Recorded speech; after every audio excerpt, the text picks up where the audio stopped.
zina innahu kana fahishatan wa sa'a sabila. Rabbi surah li sadri wa yassir li amri wahlul 'uqdatam min lisani yafqahul qawli.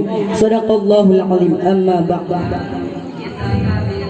Sesudah mengucapkan basmalah, hamdalah, salat dan salam, kata-kata ta'zim dan keikraman yang mulia kepada Abu beserta Umi,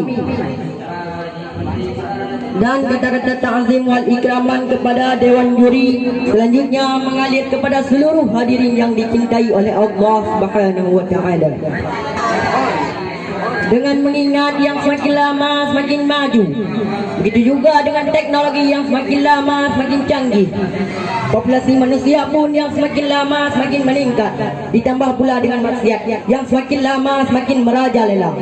Sehingga oleh karena itu tergugahlah hati Al-Fakir untuk mengupas sekilas tentang kehidupan manusia di akhir zaman, yang terangkum dalam sebuah uraian kemudian terpapar dalam sebuah pidato yang berjudul Hancurnya Generasi Islam.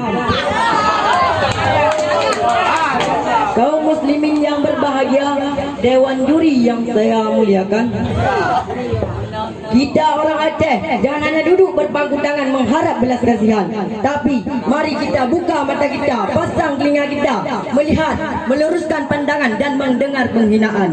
Bagaimana keadaan negara kita saat ini, bagaimana keadaan Aceh saat ini, dan bagaimana keadaan keluarga kita saat ini.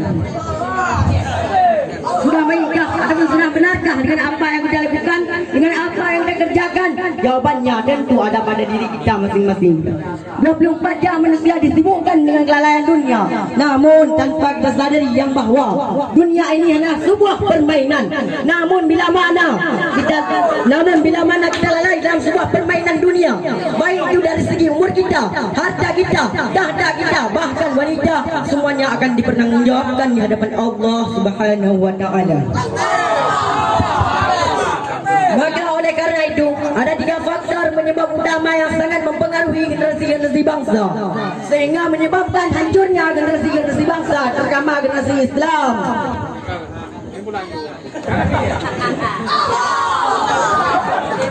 Maka oleh karena demikian, sekian banyak yang telah Al-Fakir sampaikan, maka yang dapat kita ambil satu kesimpulan yang bahawa ada 3 faktor penyebab utama yang sangat mempengaruhi generasi-generasi bangsa, terutama generasi Islam. Penyebab yang pertama ialah kurangnya perhatian terhadap pihak kedua orang tua.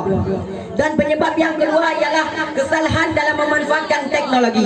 Dan penyebab yang ketiga ialah kurangnya perhatian terhadap nilai-nilai agama. Maka oleh karena itu terakhiri, wabillahi taufiq wal hidayah, wassalamualaikum warahmatullahi wabarakatuh.